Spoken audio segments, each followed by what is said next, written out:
Good evening, televiewers. You're welcome to Prime Hour on My Media Prime. This evening, we are going to be looking at the conference that is holding in Yaounde by women with the objective of pushing for peace to return in Cameroon, all 10 regions.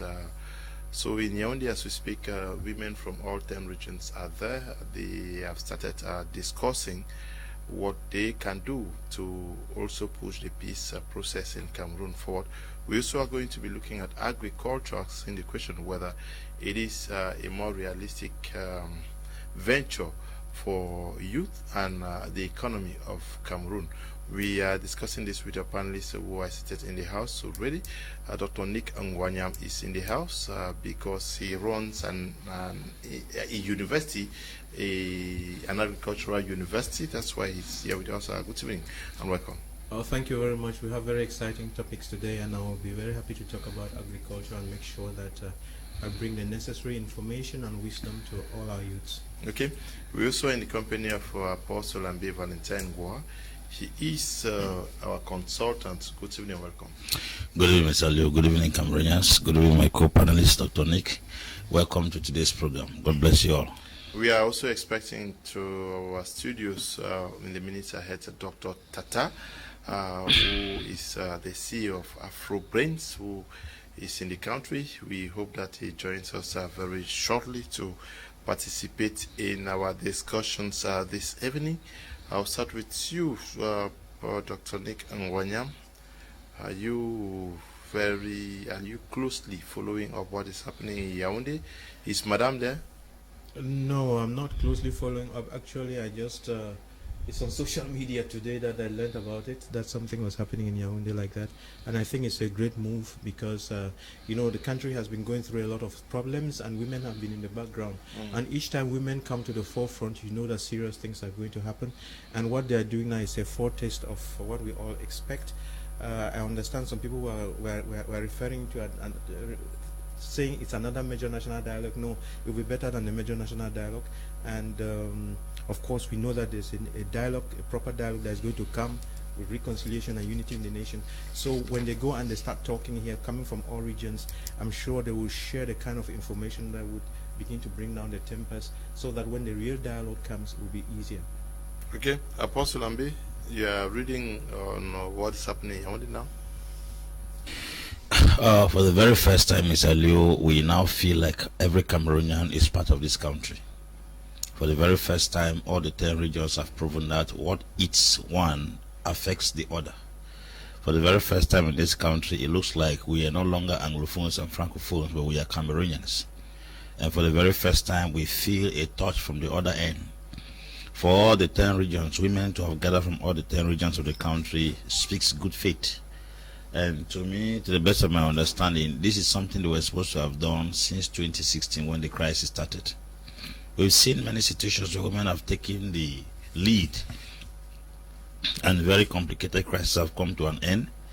My joy is that for the very first time in Cameroon, we are acknowledging the fact that Adamawa is not a region in another country.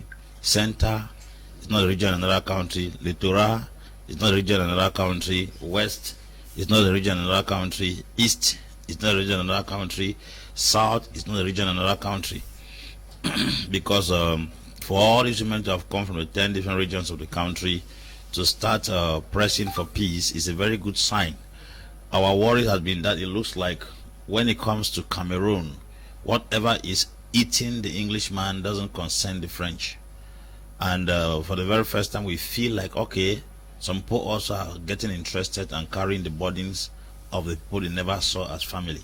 So I think it's a great stride and a very great initiative. We appreciate the effort. Let it not be another drama, but we are just trusting God that something good will come out of it. Okay. Dr. Nick Ngwanyam, we are discussing about women who are in Yaounde chatting the way for peace to return in Cameroon. We know that Cameroon has troubles in the north and in the northwest and southwest regions, and some social tensions in other parts of the country. Some people are asking the question why this conference has not been taken to the north, where people, mothers, especially mothers, are not sleeping so well, or in the northwest and southwest, Boya or Menda. I think the most important thing to go away with is that the conference has started, and in spite of the fact that there's still COVID-19, they could brave it and have that conference. I think that's a good thing. It's a good sign, and you know, they've brought everybody to the capital, and then they've shared this information, and after that all these people are going back to their various regions, and hopefully they will carry the same message to the regions and begin to preach whatever they learned there and down to their divisions and so on. And I don't think it's not the first meeting, and it's not the last meeting. This is just the first of a series of meetings, I would imagine, and therefore they have to start from here and have some kind of a development and a growth plan, and at that time, of course, the regions can benefit from such meetings. And besides, this hall is big enough to hold women from 10 regions, and you know, in this time of COVID-19, you couldn't send this kind of a crowd to Bamenda or anywhere else. Okay. We have been joined by Dr. Tata Emmanuel Fon, the CEO of AfroBrains, who has been participating all this while from China. He's here live. We're glad to have you, Dr. Tata Emmanuel Fon, but we'll start by asking you your first reaction to the meeting of women out there in Yaounde. Yeah, thank you, my brother. Thank you very much. Of course, when we have the mothers of Cameroon that actually organize themselves to symbolize the cry for peace in our country, it is something that everybody's attention is supposed to be tilted towards. So it's positive, I should say, from the start. When I learned about the fact that the women across the nation are going to any particular location to say something about peace in this country, the first reaction I have is that, oh, this is something really positive. But of course, just like any other initiative that we have in this country, the most important thing is the follow through. What next? How can we be able to push this forward? The initiative might have been ushered through by the women.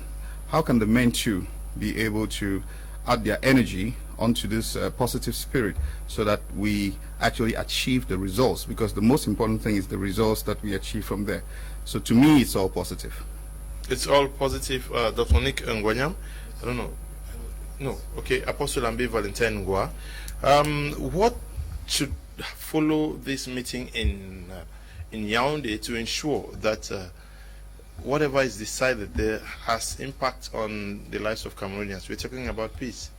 Yes, the first thing they have to do is, I'm sure, bringing the 10 regions together already forms a team. Now with this team, there's a particular information they are passing across which the different 10 regions are supposed to receive. I'm not sure all the entire women from the different 10 regions are down. They just have the representatives. The representatives have to go back with the information from there and organize the same conference in their own regions, in their own capacity. And then now there's supposed to be a national convergence of all these women, because I'm sure the number of persons that are in that hall there are not the number of persons from the north, the east, the west, the southwest, and the littoral.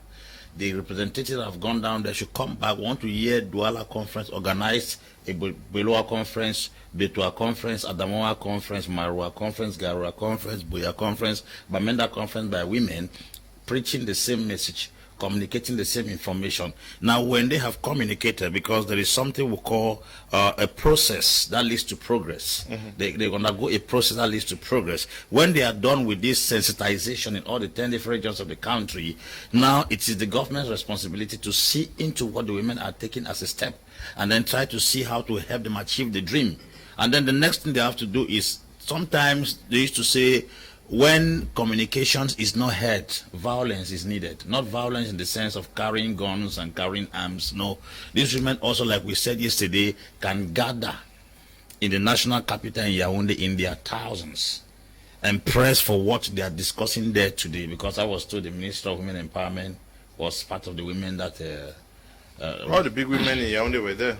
Part of the team that went there to organize the conference. So I'm sure they have to take this information back to different regions, and let these conferences be organized in different regions, and let the information gathered there in Yaounde be passed across. From there now, when they are through with all this sensitization in 10 regions, they have to now do a national convergence that all the 10 regions can choose. So we are coming to Littoral. So gather in Littoral and make the government hear our voice, because those few persons who have gathered there cannot be compared to the crowd that have gathered in other places in this country, and the government gave a damn to it. I am sure this time around we are going to be dealing with numbers, because sometimes what we have done so far, the number has not been strong enough to influence the government to take good decisions to end the crisis. But I'm sure if the women come in their numbers and press charges, I'm sure the government will react. So I think the most important thing now is to spread the information and organize that same conference in all the 10 regions of the country, and then make sure they bring the information to the grassroots, because there are individuals who don't have social media, there are others who are not connected to television because of the war in their regions, and they are not aware of what is going on. And the regions mostly touched is the north and the southwest. Most of them are disconnected from cable lines, from internet, from communication. They are not even aware of what is happening. It will need now a grassroots communication. People can go to the field and then do one-on-one talks in communities, in districts, in localities, and then be able to do a sensitization, so that if women are gathering in Bamenda, they should gather at least 5,000. If they are gathering in Boya, they should gather at least 10,000. When that number comes out like that, it will make the government understand that this thing is serious, because the handful of these persons in this hall, this government I know will not pay any attention to them. Yeah, the government is represented by the minister. I don't know what attention we need the government is to give there, because the mere presence of a minister shows that the government is aware. But can these women actually affect any change on both sides? Can they force government to stop the war? Can they force the separatists to stop the war? No, the war is going to stop, but not by these women, and they will not trigger the stop either. Okay. Because there is a process in place to already stop the war. There's something in place to already stop the war, and therefore their contribution is just going in the right direction, and the war is going to stop not because they did this, but just because they joined a train in motion. Like I have said before, there's going to be a true and inclusive dialogue, and it is that true and inclusive dialogue that will be directed and conducted by experts who know the procedure of having such dialogues. Like we said before, if the major national dialogue failed to achieve the peace that was expected, it was because it was conducted by politicians who have no clue how to resolve conflicts. So the next dialogue would be conducted by professionals who know what to do, and the truth will be on the table. Will be a round table conference, and all the stakeholders will be there, either in the country or out of the country. It doesn't matter. But the bottom line is that we are getting peace either by hook or by crook. Thereafter there will be reconciliation and unity. So that's a good move. Might be some of the women who are there will be part of it. Okay, Dr. Tata, do you think that these women can force any change to what is happening on ground today? Yes, my brother. You see, the first thing which we must actually pay attention to is the fact that we are where we are because of lack of solidarity from the other regions. At the time, if we reflect back when this whole crisis started, if there was sufficient solidarity from the other regions, I want to believe very strongly that we wouldn't be where we are today. So every problem has a certain dose, just like every disease or every infection has a certain dose of prescription that follows it. It's proportionate to the intensity of the affection or the infection. So we've already come to a point where that solidarity is not as though we're going to discard it. It's a good thing, but we don't expect it to be that which will handle the situation as it is, because we've allowed it to go to a point where probably it may not be the best prescription. However, it could be that stimulation that is required to call the attention of the powers that be. So whenever the women cry, whenever the voice, are we assuming that this is the voice of all the women in Cameroon? That's the assumption we're making here. If that is the case, then it is that which should be listened to, because the women, I want to believe, form the majority in this country, and if they do, then if they can mobilize themselves, if they can be represented, not just in a small room as we can see, but if they can be mobilized, as Apostle indicated earlier, if we can see that mobilization from the women, if they can even be allowed. Remember that most often than not, when any section of the population chooses to express their grievances, their worry, or they are disturbed about something, there's always this tendency of probably the administration misunderstanding or being miscommunicated about what is supposed to happen. So we are assuming that if the women this time around are allowed to express themselves, if they can be allowed to express themselves nationwide, then it's going to call attention, and that attention we can be able to put some positive action into it, and there's a probability that it could give us a pathway to resolving the crisis or the multiple crises that we're facing. Okay, we are going to move straight to a second topic for tonight, which is the core topic, which has to do with agriculture. I'll start with you, Dr. Nick Ngwanyam. You are also very much involved in agricultural activities. You run a university that trains students in agriculture. And my question to you is, why do we still have a feeling like agriculture is still not the core in Cameroon, the core activity that ought to be given priority? Thank you very much. We need to deal squarely with this and then get the answers straight, because our salvation lies in agriculture, but we are not aware of it. Don't forget that in the days of President Ahijo, there was the Green Revolution, and you had Mideviv and all these things, and agriculture was picking up. But somewhere along the line, we all forgot about it. We are wearing suits and ties, and then ran after civil service and importation, and then we let the agriculture decay. That said, when you see a great nation like America, the backbone of America is agriculture. And you know, they develop it to the extent that it's so good that technology takes over agricultural production, so you have very few people engaged in it. But America, with all her wealth and technology, if people don't have food to eat, they will collapse. So agriculture is the in thing, and it's not. If I have started the School of Agriculture, it's not just because I slept and dreamt about it. No, even from my early days in secondary school, I first went to JMB Sindhu, then I progressed to CP. I went later on to CPC Bali. We started agriculture in Form 1, and I had one of the best bets where I was growing tomatoes, lettuce, and selling them to the Canadian missionaries that were with us. And my understanding of agriculture, when I'm thinking of agriculture, I'm seeing these hectares of corn, hectares of soya beans, hectare of this, and then cows and goats and so on over here. That was my understanding of agriculture. But the kind of agriculture that we have in Cameroon is a corrupt kind of agriculture. It gives people the wrong mental picture, and that's why people are not buying into it. We see agriculture as something of the poor man, something of the villager, something that has no future, something at which you've got to break your back to make a living. And to make matters worse, adding insult to injury, agriculture in reality means two things: animals over here and plants over here. And that Ngwanyam, who is in agriculture, is doing plants and animals together and creates an ecosystem where all these things are functioning. Because, as you know, animals have got more money than plants, and you're going to use the plants and things from the plant kingdom to feed the animals, and something from the animals to feed the plants. So you create an ecosystem, and then the farmer has got to have a stable income flow throughout the year.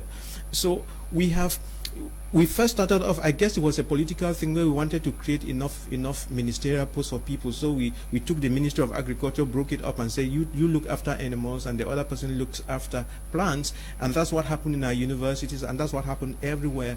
But the real man in the village has his goats and his corn and so on, and that's what we were supposed to encourage, so that these things should happen. And besides, anyway, we use a lot of effort in our agriculture. It's physical muscles. No, agriculture you can do agriculture without using these physical muscles or something. You use but your head, and you use machines, and that's where we are failing. And we also lack. We have a lot of post-harvest losses. We lack technology of transformation. We don't know how to package all of this, and we don't know how to market things. So we have a bunch of things that is making the agriculture look like it's not the best place to be. But just to give you a good example, we import, I think, rice for about 300 billion into this nation every year. I don't know if I might be wrong, I might be right, but it's about that. But let's take a scenario where we create a school where we take our youths, put them there just to learn how to produce rice using all the technologies and the machines. We bring people from China, India to teach them, and all these children were to grow all the rice that we need. We are saying that those children would earn 300 billion francs every year. That is the point. Okay. Good evening, Mr. Liu and your panelists. Please, Mr. Liu, if the conference is separated from the government influence, then it may be a success. But if the crowd, the government officials, then we have something else to think about. Paul is writing from Moyuka. Paul Sulambe Valentin Angwa. Agriculture, Cameroon is green from almost all the angles, but we seemingly are not making the best out of our agriculture. What's not moving? Is it the lack of government policy, or the fact that we are lazy, we hate farm? One of the greatest mistakes to make is to attack the enemy from the point of your weakness. Okay. I think the agricultural sector in Cameroon has been politicized. We don't have a challenge with climatic condition. We don't have a challenge with the soil. We don't have a challenge with seedlings. We don't have the challenge with the human resource. We don't even have the challenge with the mental resource. We lack very, very serious government policies that influences that sector called agriculture. Every industrial revolution was born from an agrarian revolution, starting from China, getting to France, to Britain, to Russia, to America. You cannot develop in technology if you do not even have the raw materials to process. And anybody who has ever grown in technology must have produced something that pushed him to think on how to process that thing. Cameroon should not be putting the cart before the horse. There is no need thinking about technology where we don't even have the materials to process. Look at the days of Ayijo in this country. We have a story of Ayijo going to visit Mao Zedong in China in those days and ask him, how do you manage to feed almost about 700 million people when I'm unable to feed a Cameroon population of at least 15 million persons? Ayijo was given a reception in China, and he was taken to an area in the night where Chinese grew rice. He saw the number of hectares of rice cultivated in China. China does not have the opportunity or the climatic condition or the soil to grow the diversity of crops we grow here. But the single energy they have in a particular domain, they exploited it in such a way that it helped the entire economy. When Ayijo came up with that philosophy, he came back with the Green Revolution. If you go to places like Norwest and South, we had like Moyoka Cooperative Credit Union, where farmers were the determinant factor of the price of cocoa and coffee.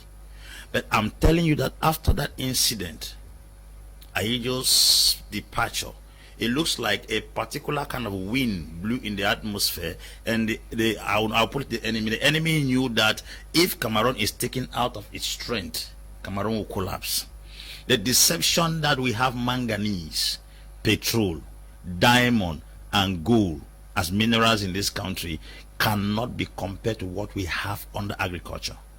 It is a huge disgrace that Cameroon imports pork worth 42 billion francs per annum and imports onion almost about 40 billion per annum in this country, when we have the 10 regions of this country have the capacity to grow every crop that grows in the world.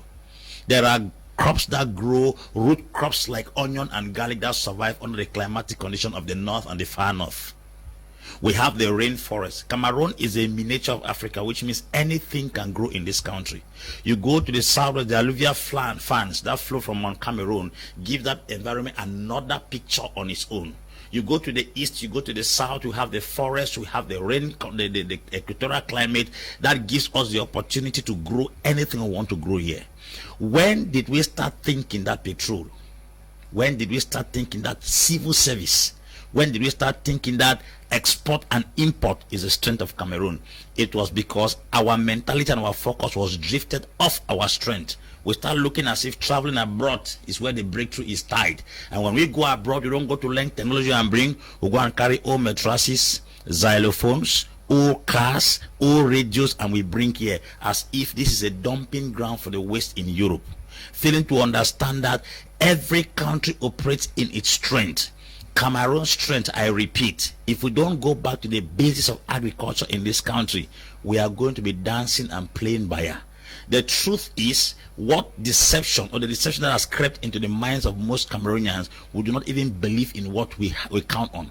Nigeria was also dragged into the mess of thinking that since they are the giant of petrol, they don't have any value. Until lately, Dangote has opened a 17,000 hectares of tomato cultivation in the north, not just to produce tomato, but also to have a factory that processes the tomatoes, so much so that Nigeria will not need to import tomato paste anymore from China or the other country. There are so many treasures in countries, but the whites have given us the impression that life settles around petrol. When did we start thinking that petrol is the source of Cameroon's strength? When did we start thinking that bauxite, that iron ore, that diamond and gold that is taken from the Jar Elobo division, from the Lump Engineering division, is what is going to give us the world in this country? Let us go back to the drawing board and correct this error of thinking that our strength may lie in any other material or mineral. We have a climatic condition, we have a soil that if we depend totally on agriculture alone, Cameroon will never beg or need any other support from anywhere. For us to be borrowing money is strange. For us to be importing food in this country is strange. Until plastic rice is brought from China and sold to us here, how manage? There was a factory producing rice in Loom, it disappeared into thin air. We have Ndop Plains that has the opportunity to give us thousands of tons of rice every year, and the Ndop rice has been tested as the most nutritive rice, yet we are eating plastic in Cameroon. Something is wrong upstairs, not with the soil. Yes, something is wrong upstairs. Dr. Tata, you are so very much involved in agriculture. What motivated your interest and the creation of AfroBrains, and what has been the mission of AfroBrains to change the tide? Yes, thank you very much. You see, you must have listened to my other elderly persons speak here with so much passion. Why? Because it is a very difficult puzzle to break, to understand and actually comprehend where the problem or where the challenge is centered. So with all this vast availability of possibilities to provide the youths of Cameroon with solutions, opportunities that they so seek. If you look in our cities today, you shed tears. You wouldn't understand how is it possible that we could have this population of youths hanging around almost doing nothing, and yet we have this fertile soils that are available that we could convert and create value and feed everybody. So it is out of this passion for homeland, this willingness to create opportunities for my fellow brothers, that I decided to say, well, but agriculture is the easiest way to create wealth. You see, while we watch movies on Hollywood and stuff, they are buying our lands.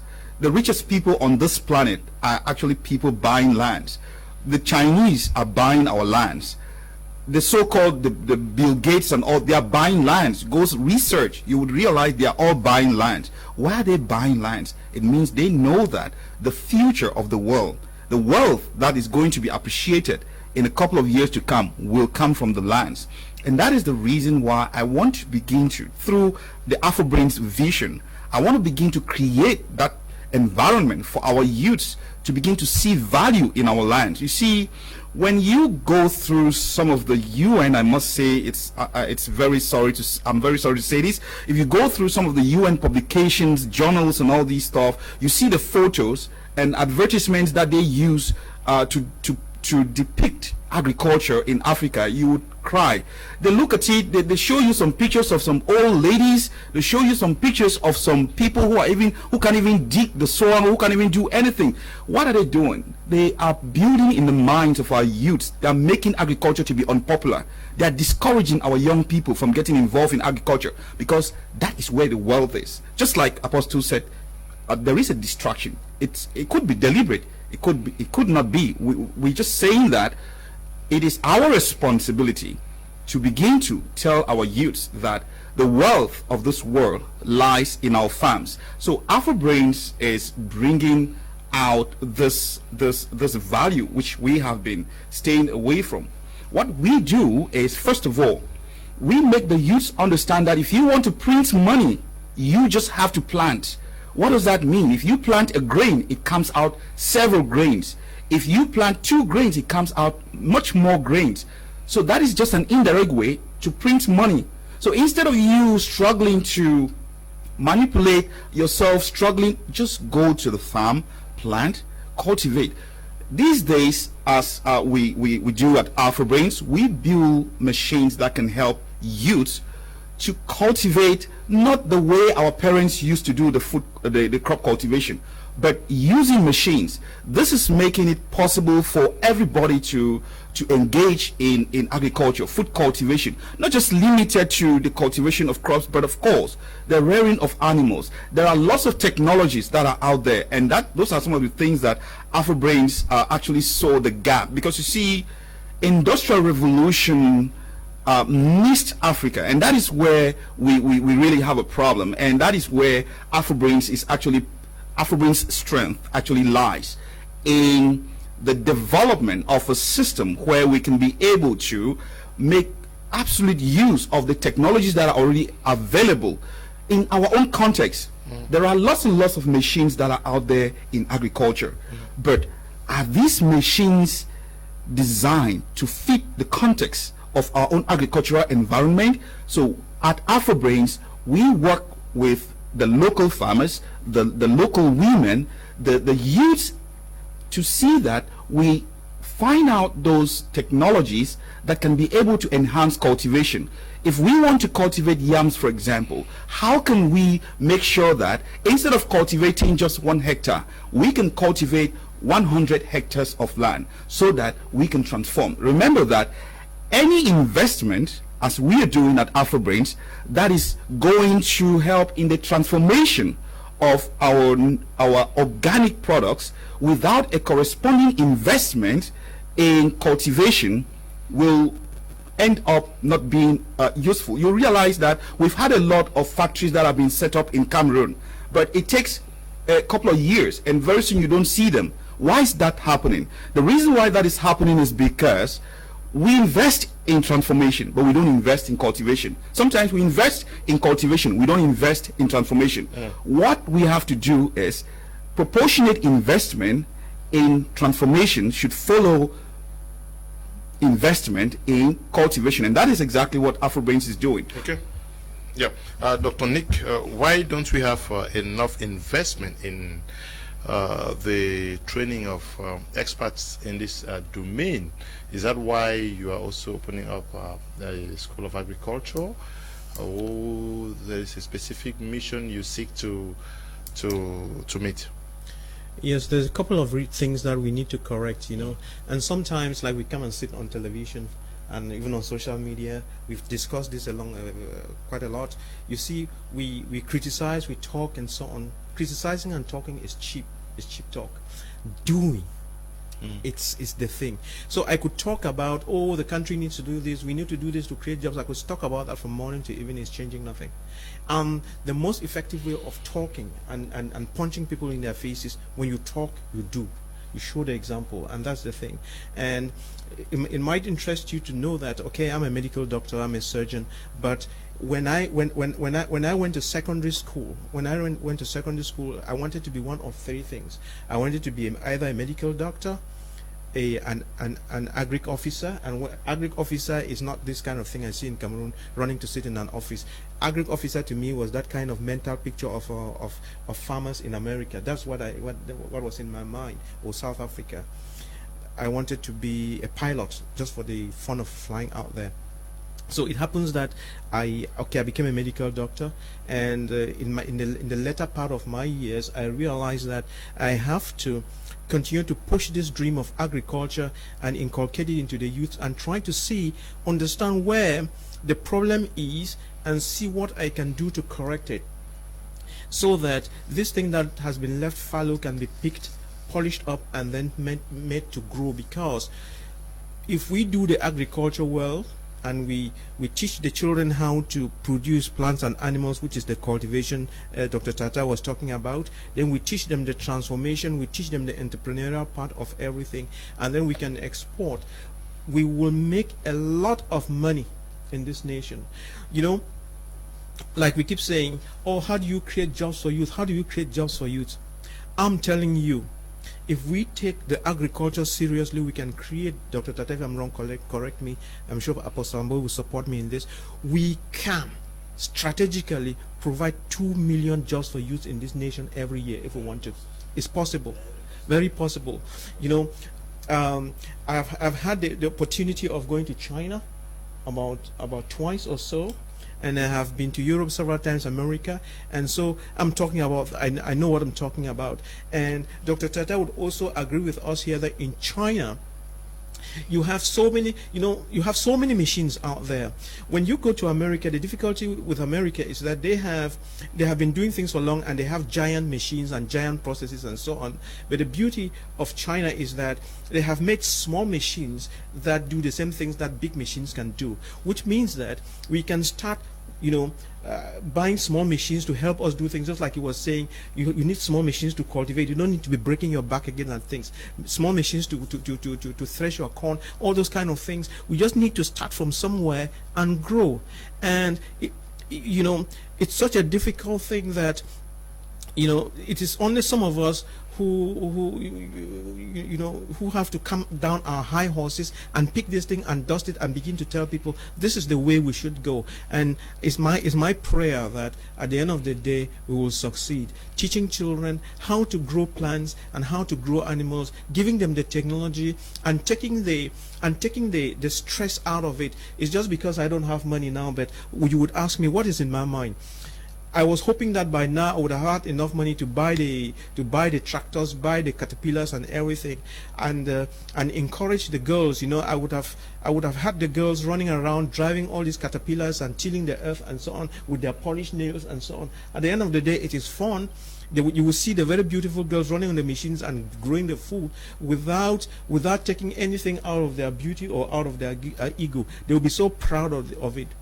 So those of us, the adults, let us take the pride back into the agriculture, and then check out that back-breaking element of agriculture, and then show them how to overcome the difficulties and make money. And you will see the crime wave is going to come down. The children are going to be happy. If you are having all these problems in the northwest and southwest, it's a problem of economics. Like we've said before, for a nation to function well, the politics has to be right, the economics has to be right, the development has to be right, and the education is what drives it. So we have to go and look at all these elements as concerned agriculture and get it right. When we get it right, I bet you this country can be the richest, because God has already blessed us with the rain, blessed us with the fertile lands, blessed us with the youth and so on. But unfortunately, something is wrong with our gray matter. Something is wrong with our gray matter. Apostle Ambi Valentine Ngwa. How do we encourage young people to get into agriculture? How do we tell people that agriculture is the future of Cameroon's economy and their hope, the hope of the youth? When we see agro giants like CDC limping for decades today, we know clear support. We see Palmo limping. We have seen the disappearance of the likes of WADA. We see the UNVTA in DOP limping, and at almost all levels we see most agro-industries limping. Mr. Lou, it is your sense of value that determines the flow of virtue. Okay. I think we have a serious problem with the education in our country. Mm-hmm. I grew up in this country. I was never taught about any fertile place in this country. I was taught about shifting cultivation in the Ganges Valley of India. Not shifting cultivation in Ekuna, not in Moyuka, not in Kumba. So I don't even know if we studied about the prairies. I'm coming. Yeah. We're talking about the pampas of Argentina. We're talking about the Canadian prairies. Okay. We're talking about forestry in Sweden, fishing in Japan. I don't even know if the coast of the Buncha produces fish. Cattle ranching in the Maasai region of Kenya. I don't even know if cattle ranching works around Womb. I don't even know if shifting cultivation operates very well in Ekuna or Moyoka. I don't even know if forestry works well around Betua, Belabo, Ebolovo. I don't know. I don't know if at all something works around here. How do you explain that I'm a Cameroonian? I'm taught about shifting cultivation working in the Ganges Valley of India. It means my mentality has been programmed in such a way that if I'm thinking of shifting cultivation, I should not think around my environment. So what was given to us took our minds. I said the telephone is the only tool that takes you away from those who are close to you and bring you closer to those who are far from you. I can sit with you on my mobile phone. I'm connected to somebody in America. We are talking while I'm not even aware you are here. The education that we have in this country took us away from our own reality. If our youths are not interested in agriculture because they know that shifting cultivation works in the Ganges Valley of India, not in Ekuna. They know that cattle ranching works in the Maasai region in Kenya, not in Womb, not in Kambe. They know that fishing works in Japan, doesn't work in the coast of the Buncha. They know very well that we have how do I put it, the pampas of Argentina, the prairies of Canada. And then forestry doesn't work here, it works but in Sweden. What forest does Sweden have compared to what we have here? What climatic condition does India have as compared to this place to do bush fallowing, shifting cultivation, subsistence farming? What do they have? So the reality of our very environment we are not aware of. So we have to go back and start from kindergarten and start telling our youths that we are taught how to be historians, sociologists, anthropologists. We have to be the best lawyers. Is it not a shameful thing that a Cameroonian can only discover agriculture in the university? O levels 10 papers, agriculture is not part of it. A levels 5, and then they go and say you ought to go and do agronomy at the university level. When it is something children are given from kindergarten from China on how to mix chemicals, on how to make the soil fertile. A child around O level is taught on how to make machine that will be able to extract corn from its comb. We have a serious problem. I'm sure God will help us, Mr. Liu. Because the generation we belong to, it has taken personal research for a person like Dr. Tata to fall in love with agriculture. Because if he was to follow his educational trend where he grew in this country, he would never admire it. There was nothing done that gave us the avis, the desire, the interest to yearn after agriculture. Due custom. How do you explain that rice cultivation in China when up here can produce effective rice? So I know in my mind that rice grows in China. No, if you take a vehicle going down to apple cultivation in Greece. From Bamenda to along the road you see the rice farms. They're there. Apple cultivation in Greece. Okay. Viticulture in France. Market gardening in Holland. You. So we know that market gardening that has to do with the production of tomatoes and other things grows in Holland. When in go to 2 years you can do market gardening. Tons and upon tons of tomatoes come from that place. They tell us of viticulture in Israel. When you can do viticulture here in my 14, that's the cultivation of flowers. They tell us horticulture in France. We have a mentality that viticulture, horticulture, market gardening, intensive farming, fishing is in Japan, forestry. so how do I start thinking that I can do market gardening in Cameroon? It's not there.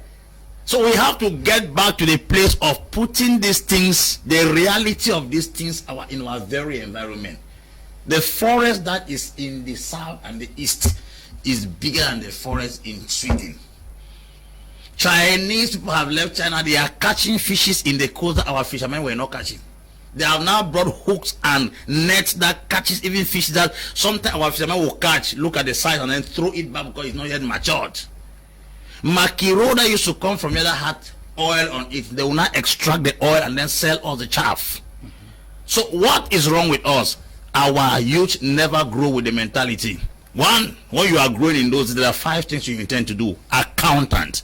Even if you don't know how to count money, you want to be an accountant. If your salary is 5,000, you having the title, he is an accountant. Number 2, doctor.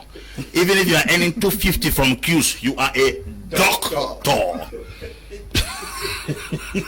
Lawyer. Even if you are a lawyer without any portfolio, you are a lawyer. That philosophy, we left school from professor, lawyer, doctor, accountant without any job is what you go. Almost every Cameroonian today is either a teacher, a doctor, an accountant, a professor, or a lawyer. A nurse. Nursing. Do your statistics from the north, right around Kolofata, right down to Lom and Jerem in the east. You will How find do we shift this paradigm? How do we get many more young persons to get interested in what you're trying to do? What is the strategy? Yes, Braulio, thank you very much. That's an excellent question. You see, we just like Apostle has rightly indicated, I was going to sprinkle some of those. So just like Apostle has indicated, you see, the youths are very anxious to, they are expecting us to give them some new hope, some new area where they can invest their energy. Now, if you ask how, what do they, just like Apostle said, what do they think agriculture is? They don't see themselves in the product that they even consume. Now, go to the market. You would notice that either we're having Chinese labeled products, or some products without labels, or some products that don't even have a reflection, or some products, you see, sometimes we even fight for certain things. We don't even know how those things came about. You see, in Africa, people be fighting our oil. Ask them, how do you convert this from this to this? Do they know the process? If you are allowed, convert it yourself. Okay, yes, you are allowed with the minerals. Can you get the minerals yourself and convert it to the form that is usable and marketable? You see, those knowledge, those critical knowledge, those critical skills, most of our young people don't have it. You see, Afrobrains, what we do is that we try as much as possible to encourage our youths to understand the relationship between what they do at the farms and the products that they consume at the end of the day.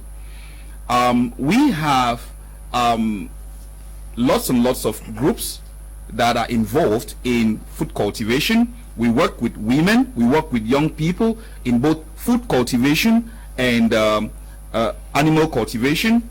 When these things are cultivated, they see themselves getting involved. When you walk into a supermarket and you see that, oh, this product is coming from my farm, when the farmer can see his or herself in the product at the supermarket, that creates a bond, that creates some kind of a natural concern for whatever happens.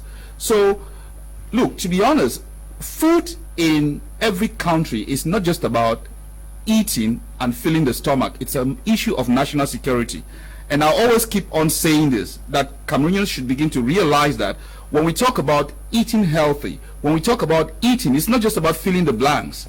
The world is becoming very, very sensitive when it comes to eating. Food is something we eat every day. We are already, you know, at Afrobrains we talk about organic foods. We're not just talking about food, we're talking about organic food. What is the danger? Why do we focus on organic food? Now, we have been slaves for a long time. The next form of slavery that's going to come is probably going to be the agricultural slavery. How is this going to happen? They're going to populate our environment with GM seeds. What is the disadvantage with GM seeds? The disadvantage, which is the major disadvantage, is that the F1 seeds, most of those seeds, when our farmers buy it, they're going to see F1. F1 means first filial generation. When they see that F1, it means that those seeds, when you take those seeds and you cultivate them, you have the products. You take the products that have been produced, you plant them, they will not produce.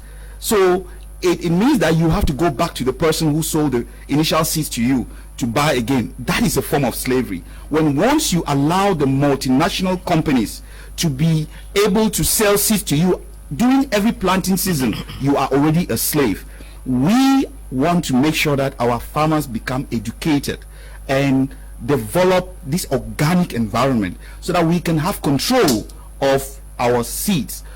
So we at AfroBrains, we are not only involved in creating job opportunities in the food transformation and food distribution, but we also see the important need to groom some of to produce some of these seeds for our farmers. Not only organic seeds do we produce, but we also produce organic manure. And we don't only produce and distribute to the farmers, but we train them. And we also train the young people in machine building. So probably this is an opportunity where we can be able to say, okay, young people, why don't you get in touch with AfroBrains? Let us see how we can work together, because one of the greatest problems in Africa is that we don't have the habit of working together. We have been in the market for a while now, and the good news is that most of the young entrepreneurs that are involved in the food industry don't actually see us as competitors, but they have been able somehow to identify us as that institution with which we can work together to see that we create some form of food security in Cameroon. Because why are we doing all what we're doing? What we're doing is that we're trying as much as possible to create jobs for young Cameroonians. We're trying as much as possible to reduce the post-harvest loss, as Dr. Nick indicated much earlier, because post-harvest loss is a serious issue. Remember what happened a couple of years back, where our farmers, after producing tons and tons of tomatoes, and with the coming of the coronavirus, the borders were blocked. They could not move to other countries to market their tomatoes. These tomatoes were just around the whole place getting rotten. So with this kind of environment, if that should happen again, God forbid it, AfroBrains is available that they can be able to send all these tomatoes. We're not just going to discard these tomatoes, or we're not just going to we're going to add value into these tomatoes and create more wealth for these persons. So AfroBrains has this vision to bring together youths, not just in food cultivation, but also in transformation and distribution. So I'm calling on all the youths, do not think that agriculture is meant for old people. Do not think that agriculture is meant only for certain categories of persons, but agriculture is meant for all of us, because that is where the world's greatest wealth is hidden. Okay, Dr. Nick, let me take a few messages before we can continue. Hi guys, the greatest medium of transformation is our educational institutions. They have the moral obligation to inspire and create an enabling environment for youths to get involved in agriculture at all levels, especially in product transformation. J.N. Agbo, writing from Kumba. Chenui, writing from Bamenda, says, good evening, Mr. Leo. Who of the things that is driving many youths from farm is marketing, and Cameroonians prefer to consume what comes from outside more than what we produce, and that downgrades and discourage many in the field. Okay. Please, I'm Simon Akama talking from Kumba. The reason why youths today don't like agriculture is because after cultivating a particular plant, spending time on the farm and money, after all, the buyer will come and price me less than what I have spent on the farm. So why will I pick up interest in farming? And please, they should also do us a favor by bringing up good machines, not machines plus, please, but good machines, and teach us how to operate the machines so that we also don't have to stress ourselves in farming. And above all, that we need a good route to a farm so that it will help to carry our crops. Okay. These are farmers reacting. Gwanet Thierry in Douala says, good evening, Mr. Liu. I also impressed with your work and choice of resource persons and the panel. They are so equipped with vital information necessary for building a positive mindset. Special greetings to Apostle. I like his points. They are inspirational. God bless your efforts. This one says, oops, in the name of God, the Father, Son, Holy Spirit, heaven. Okay? Amen. Dr. Nick, Yes. you're laughing. Good evening, Mr. Liu. I just want to ask if Madame Kawala is there in that conference, because we need people that we see the mind. Boris is writing from Douala. Unfortunately, it appears that some of them are not there. Good evening, Mr. Liu and panelists. The agricultural system in Cameroon has frustrated so many people. Imagine that a chemical of use in spraying cocoa is bought for 1,000, but a kilogram of cocoa is bought for 650 per kilo. This government is bad. And Paul, writing from Uyuka, Dr. Nick Ngwanyam, many persons are also discouraged by their difficulty in finding a ready market. Is that not also a sector that needs to be developed, that at least assures people that whatever produce you are bringing, you will find a ready market? That's right. I think it's a responsibility of government to make these things work. You see, they in 2013, His Excellency President Paul Biya made available 121 billion francs for youths. And I remember at the time speaking on CRTV, I had this program, 60 Minutes on Radio with Wine Pongam, and I had my ideas how the 121 billion francs could be used to empower the youths. And I still stick to that plan. Someday we're going to get 121 billion from somewhere else and get that plan working. And that plan is going to save the youth and the nation. What did I have in mind? We have about 350 council areas in the nation, and for those of you who are used to international trade and all the opportunities that are out there, there is this thing called the Exim Bank of America, Exim Bank of China, and then there are other organizations like OPIC and so on. And imagine we had 121 billion just sitting there, and we took that money and we went to the company that makes Caterpillar with all the machines, heavy equipment and so on, and say, look, let's get into a deal. We are going to give you 121 billion, but we'll take Caterpillars for 200 billion. I mean, not 200 billion. Let's say 2 million billion. That is 2,000 billion. Sorry, that's a lot. They'll be able to give you if you organize yourself well. We bring all these Caterpillars to Cameroon, and then we share them to the council area so that there are enough of these Caterpillars, heavy machinery in every council area. Then we have a training pool where we train youths from every subdivision to be able to operate those machines. Train girls to drive the D12s, the D8s, and whatever. To drive the excavators, to drive the graders, then to drive all that agricultural machinery. What will they be using these machines for first? In every council area, they will be able to take these machines and do their farm to market routes, so that they will not need to be bothering anybody. So the youth in every area will be catering for their youth. Then, I mean, for their farm to market routes. Then they would take these very machines and use them to open farms.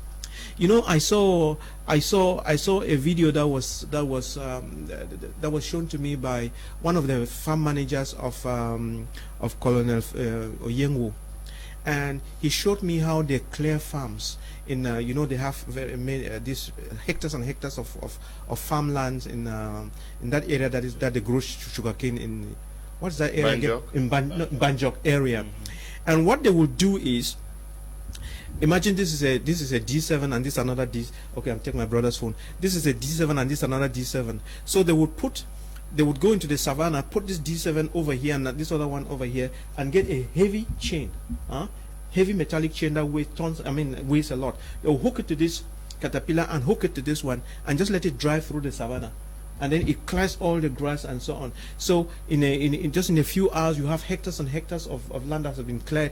Then they bring some other machines and till the soil and so on. And that's how you open the farms, and the children are running around doing these things, and they're not stressed. That's the kind of thing we need to do. So the children can learn to use the machines, number one, to open up their roads, number two, to do their farms, and it will just be a joy. Then the government organizes and puts in industries for transformation, packaging, then selling, and then we can feed Nigeria, we can feed ourselves, we can feed Gabon down here. If I had the opportunity here, I would go and close some of these universities we have, take some of those children, put them in there, go bring some experts from China, from Thailand, and they will sit there for 2 years, and they will be able to grow all the rice we need in this country. So, but the money, what happened to 121 billion? They took it and then went to making some footballs and jerseys, and the thing disappeared into thin air. So you see, we have bad faith in this country. But what I'm telling you is that after this next dialogue, reconciliation, and we are going to a new Cameroon is going to be something you've never seen before. It's going to be the best country in Africa. We are going to beat Rwanda, we'll beat Ghana, we'll beat Tanzania, and we'll be the best. Okay. Good evening, Mr. Kmer. I love your program. I am a young farmer and owns 12 hectares of palm plantation, but has a problem of machines to enhance the processing of oil. Please, I need help. Akum Cornelius from Koteng Opa Sanaga. Okay. Good evening to you. Those of you, I don't know, can you help him out, Dr. Tata? So just get to me after the program. I'll send you Dr. Tata's number because he's also involved in transformation. You buy and you transform and you train. Please say something about production cost. I'm a fish farmer. I succeed to have quality fish, but the price in cold stores is way cheaper, so people prefer it to locally grown fish. That is why we need Value to go. addition. Yes, we need to go mechanized. Value addition. We need to add value to the fish you're producing in order to beat the fish that is coming from elsewhere, because they're using genetically modified feed in order to feed those fish. Okay. You see, if you look at fish just with your eyeballs, then you will not see the value in the fish you're eating. But fish is much more than just what you see. So the fish you're harvesting from your natural environment is actually much healthier. So first thing you have to do is understand that you have to add value to it. Get yourself with the institutions like AfroBrains. We can transform this fish and make it in such a way that there'll be a value addition. You will have more value for your fish than wanting to sell the raw materials. The Chinese have all sorts of chemicals that they can use, hormones and all that they can use to puff up fish from within a very short space of time, and they will flood our coastals with those fish. So we need, first of all, we need to educate our population as to quality of food, because we should stop eating, like I indicated, we should stop eating for the sake of filling in the blanks. We should start eating quality. If I get what you are saying is that the fish that this person claims to be cheaper to be selling, okay, the one that is sold at a cheaper rate than what is produced, what they need is to educate the community on the value of the fish that they are selling fresh from the waters, so that people should be ready to pay for it. If you can sell the value, people will go for it. Yeah, the first thing is that the person who is cultivating or fish, or who is fishing from our natural waters probably is not conscious of the fact that the fish that he or she is fishing is much healthier, is having a higher value, nutritional value. That is education. Exactly. Than the fish at the cold stores. There's something. Let me just throw in. I know exactly. It's your TV time, but let me just chip in this. This is where economics comes in. Economy of scale. You see, if you're going to grow fish and to sell them and compete, you should be able to have the fish on an industrial scale. But if you're going to compute your time, the energy you put in, and the resources, and then you're growing just a few fish, it's not going to work out. So we have to look for ways and strategies of expanding what you are doing. Not just you, but we should have so many people in the nation growing fish, and then the story will change. Like when I said, what am I thinking? You know, For those of you who don't know, I'm talking to the general public now. It's very easy. There are some techniques that are used to multiply this catfish, or what we call mudfish. You do it. You don't wait for the male mudfish to meet with the female mudfish and give the babies. No, you go ahead and you stimulate them, and then you harvest the eggs, harvest the sperms, put them in a bowl, and then you have 200,000 fish, fingerlings overnight. So these are some techniques that we need to teach our people. Then teach them how to produce the feed themselves and feed this thing. And if I had the opportunity, I would actually take this technology down to the villages. And you will come to every village and you put people around their chiefs and their funds, teach them the technology, they multiply the fish and put in all the ponds and the rivers that we have everywhere. So in a short while we'll have fish all over in our ponds, in our streams, and in wherever. And beat the competition. Yes, it's about production, produce. Yeah, I think that one very important thing, in addition to what Dr. just said, one very important thing is in Cameroon precisely is to be able to link up the farmers to those who transform. You see, how can we beat the imports? How can we beat imports? The way we can beat import is that when we want to decide our market price, we can pick a market price and then say, okay, what do we get? What do we have?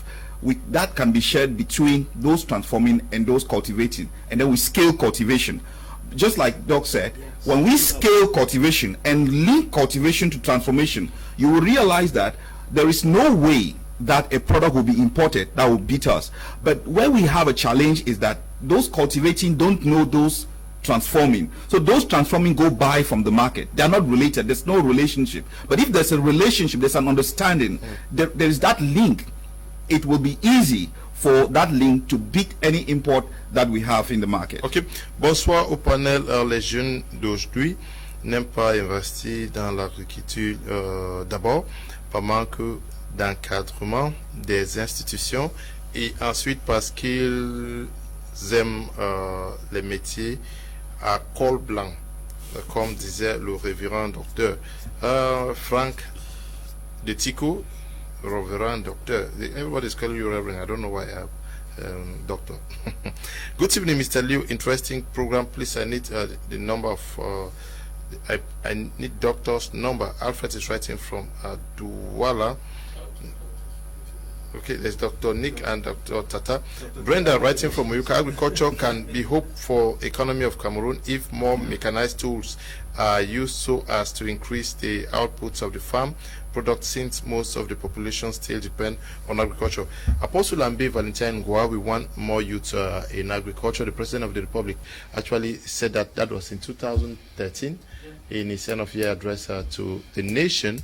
How easy is it for young people to acquire farmland in Cameroon? It's very, very easy. For Cameroon has a lot of vast unexploited land. Okay. Yes, which I know as somebody who is in agriculture. I am into agriculture. I cultivate plantains and pepper. And from the place I went to look for land, I did not even pay. I was given for free. That tells you that there is a very huge and vast land in Cameroon unexploited. The issue is the fertile lands are not around the peripheries. The fertile lands are in the forest. And most people do not want to go into this forest to start operating the virgin forest. That is why we have good lands. To go and start pulling down trees, cutting down trees, and then opening a very thick, dark forest is what most people do not want. But the truth is, that is where the fertile lands are found. I'm sure that's one of the reasons. Secondly, farm to market roads. Sometimes you can cultivate in a forest to pull it out to the city for sales is another problem. How do you explain that you cultivate 10,000 bunches of plantain, you're unable to transport them from the forest down to the road where they will be transported to the market? So we do not have farm to market roads. That's another hindrance that is discouraging the youths. Because if you look at it critically, for a very long time, Cameroon has been feeding Semak. Much of the beans that leave the north goes to Congo, Brazzaville. We feed Congo, we feed Gabon, we feed Equatorial Guinea, we feed Central African Republic. Now, at the level of our production, we are able to still take care of these few countries around us. What if we increase the game, or we step up the game in production? We can feed the whole of West Africa. to tell you that there are most African countries that do not even have good soil to cultivate food. But Cameroon has been given that privilege that if we play to our strength, we can make maximum impact. One of the things I want to warn Africans is this. As much as we are insulting the Europeans for exploiting Africa, they also are working and stepping up their game to boycott from Africa. That's the simple truth. For them to be producing electric cars, it means they don't longer have petrol. And any country which depends on petrol in the nearby future will find it very difficult. They are producing solar energy. Yes, they are producing to get out of all the things we abuse them here. They have rechargeable cars these days. Very soon, petrol will depend on. But the only thing that will never allow the whites to cut off from us is food. And that is where our strength is. No matter how developed the whites become, they will never cut out of African products, agricultural products. But when it comes to petrol, they're already doing substitutes for those things. If you look at the Bible in those days, in the days of famine, when Joseph went down to Egypt for 7 years of famine, 7 years of abundance, the entire world was looking up to Egypt.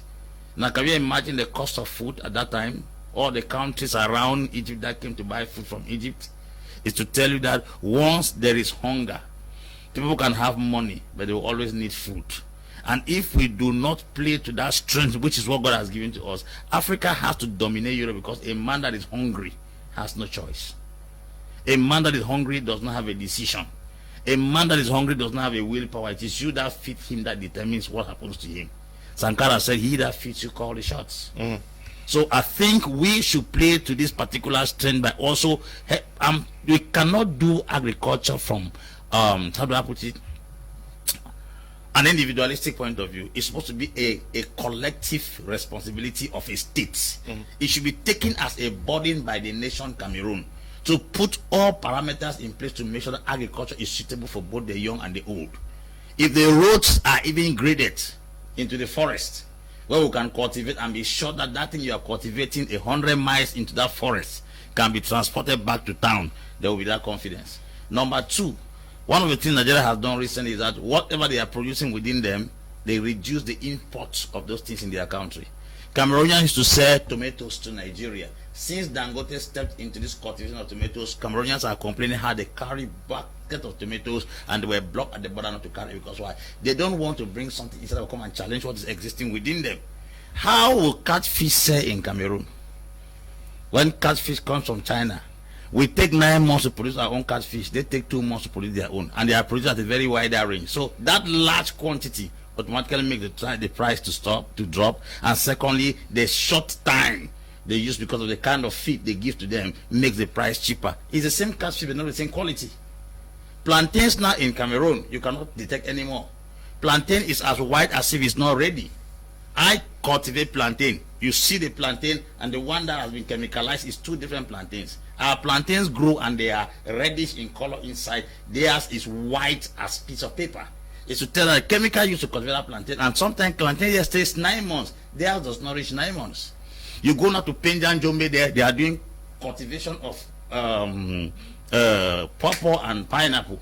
You see the pineapple, the body is very, very red as if it is ripe. You cut it inside, it's sour.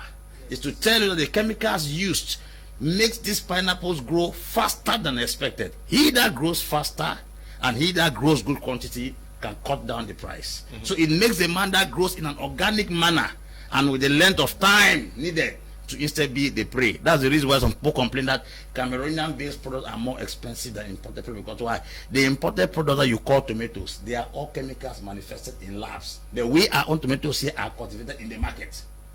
So that's where the challenge is. Now government policy now comes in place to give us the right of place as cultivators in this country to take hold of the market. So we cannot do agriculture as individuals, we must do it collectively as a state. Okay. If we want to succeed. Good evening, Mr. Liu and members of the panel. I think that agriculture has always been the main source of income and survival to many Cameroonians, especially those in the rural areas.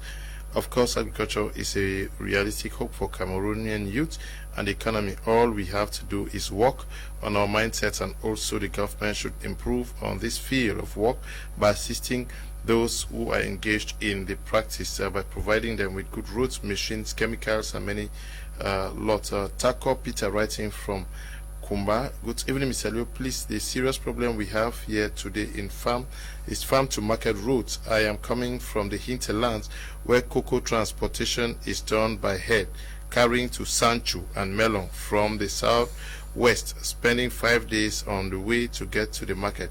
It is a pity. This is Peter, writing from Bonaberry. Good evening to you, Peter.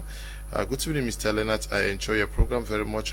Your participants who very versed with the topic of the day appreciate their knowledgeable contributions to nation building and transforming the way our youths think. Agriculture is the backbone of every economy. Batuo Stanley, writing. Hello, Mr. Leo. This our government is okay. You can imagine a farmer will work for the whole year. When selling the products, is the buyer that is gaining more than the farmer. Asa Nelson, writing from Douala Village. Good evening. Good evening. A good government policy will help boost the market and the price of home products. Noel is writing from Dubai. Hello, my name is Enongene Gill Smith in Bangem. My point of view, agriculture is good for youths, but is not promoted as the prices of crops are not encouraging for farmers to live a good life with just farming.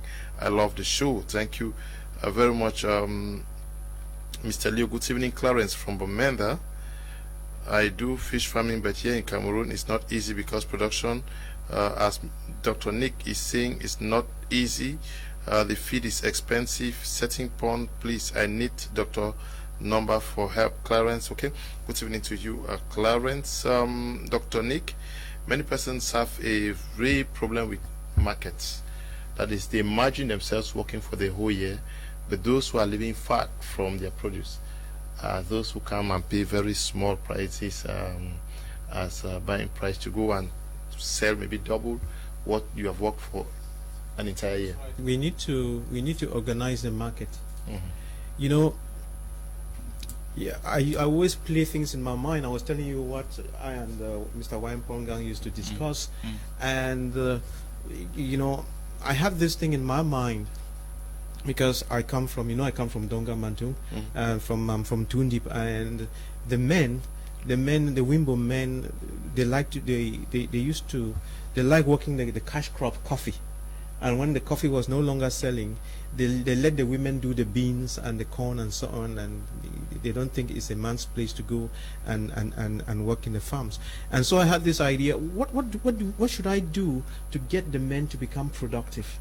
What do I do to get the men to become productive? Use these muscles to actually produce. And it occurred to me that if we went to a place like Mbok Plain and we acquired a lot of land and we put the machines there and we prepared the land just as I was trying to describe to you, and then you give every male there, let's say a hectare or two of land to manage. You clear the land.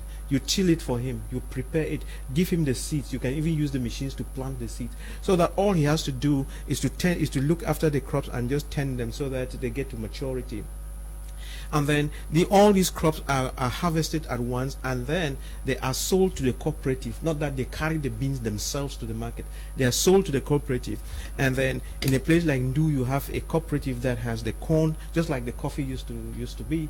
And then now you have the trucks that carry the corn from Ndu to Douala or to wherever, and then do bulk sales and so on. Then you take that difficulty out of them. So it's important to go ahead and do that food transformation, so that you reduce the post-harvest losses, and you can shift.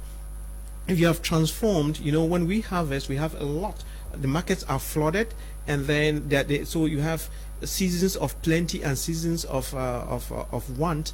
So if you have transformed, then you can even out things so that you have, you know, fresh stuff spread out. Things are not dumped on the market. So we need to go in there and look at all these difficulties and use our gray matter to solve these problems. It's an issue of gray matter. Gray matter means thinking. We are not thinking. We are just doing things the primitive way and so on. We have to think our way through all these problems and solve them. And that is where the juice is. If we don't do that, we'll be in real problems. So, yes, people are having problems selling, but the government can come in with the engineers and techniques and technologies and so on, put in place transformation, marketing, the entrepreneurship around these things, and see how you move, you move the excess yams that are growing in Binka and in the southwest, you move those to some other areas that don't have this kind of food, and you just do this and you do your market studies and everything goes. It's just that we are not doing things, so things just get dumped into their local markets, and it doesn't really work. And it does not really work. I'm always very pleased when I watch this very channel, especially when endowed with wisdom and resource persons like the ones today. I'm so pleased with the program. This station is often like a panacea to my worries. Bime Vish writing. Okay, good evening to you. Now, James writing from the United States of America says, good evening, Mr. Liu. Please, can I get Dr. Nick's number? Thanks, James. Can you just write to me after the program, because there are many messages that are coming in and I may not be able to do that.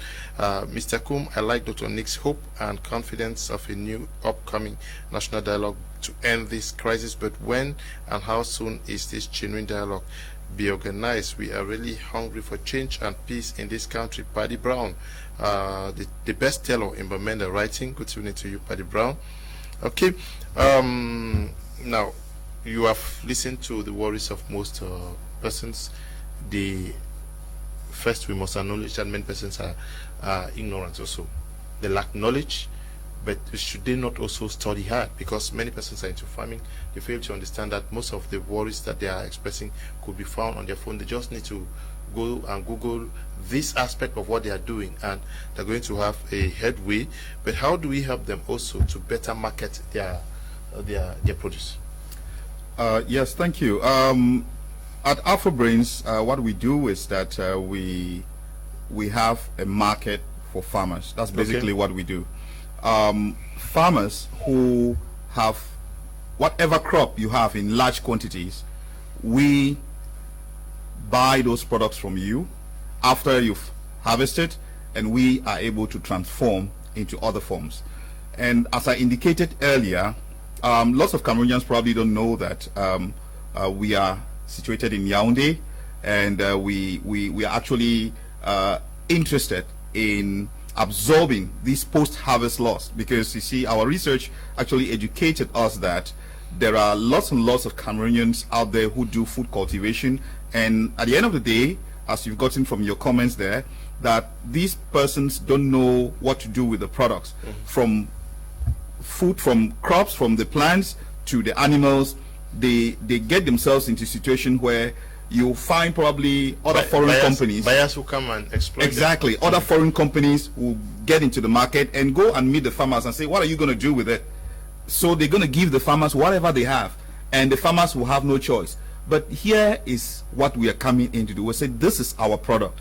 We are in Cameroon. This is what we eat. The saddest part of it, my brother, is that they will go and transform it and come back to us and sell it at huge prices, and that is the most painful part. So we want to build this chain with our farmers. We want to tell our farmers that, look, the food you buy in the market is what you farm. And one other sad thing is, you see, our farmers, when they cultivate organic foods, these organic foods are bought by some of these multinational companies. When they carry the organic foods and travel abroad with it, they don't transform it and bring to us. They transform it, consume it, and then produce the genetically modified ones and transform that one and bring the final products to us. So the products, the food we're actually eating is not the food we might be thinking that it is the food that we cultivated, but no, it is the genetically modified version of what we cultivated that has been transformed and brought to us. Why? Because they know that there is a lot more value in our own. You see, if you go to shops in the US and in other countries in Europe, you would realize that the value of organic products in the shops are very high. So they wouldn't dare to transform organic products and send back to us. They would cultivate the genetically modified ones and send to us, which is the version. So AfroBrains is trying to talk to farmers, like in this opportunity I have right now. I'm calling out there to farmers in Cameroon. Come to us, let us have a conversation. What are you producing? What quantities are you producing?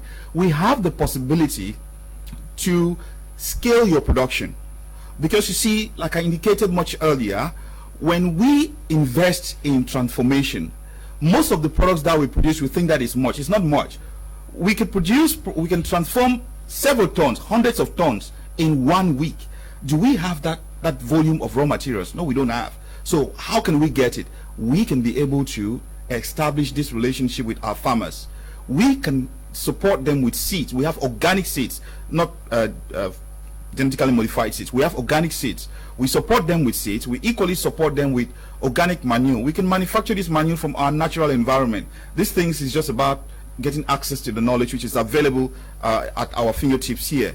So we do that, and then when we transform these products and we sell in the market, we are also calling on our population to consume made in Cameroon, because at the end of the day, if we don't consume some of these products that are made in Cameroon, if we are not motivated, of course, somebody indicated the aspect of packaging.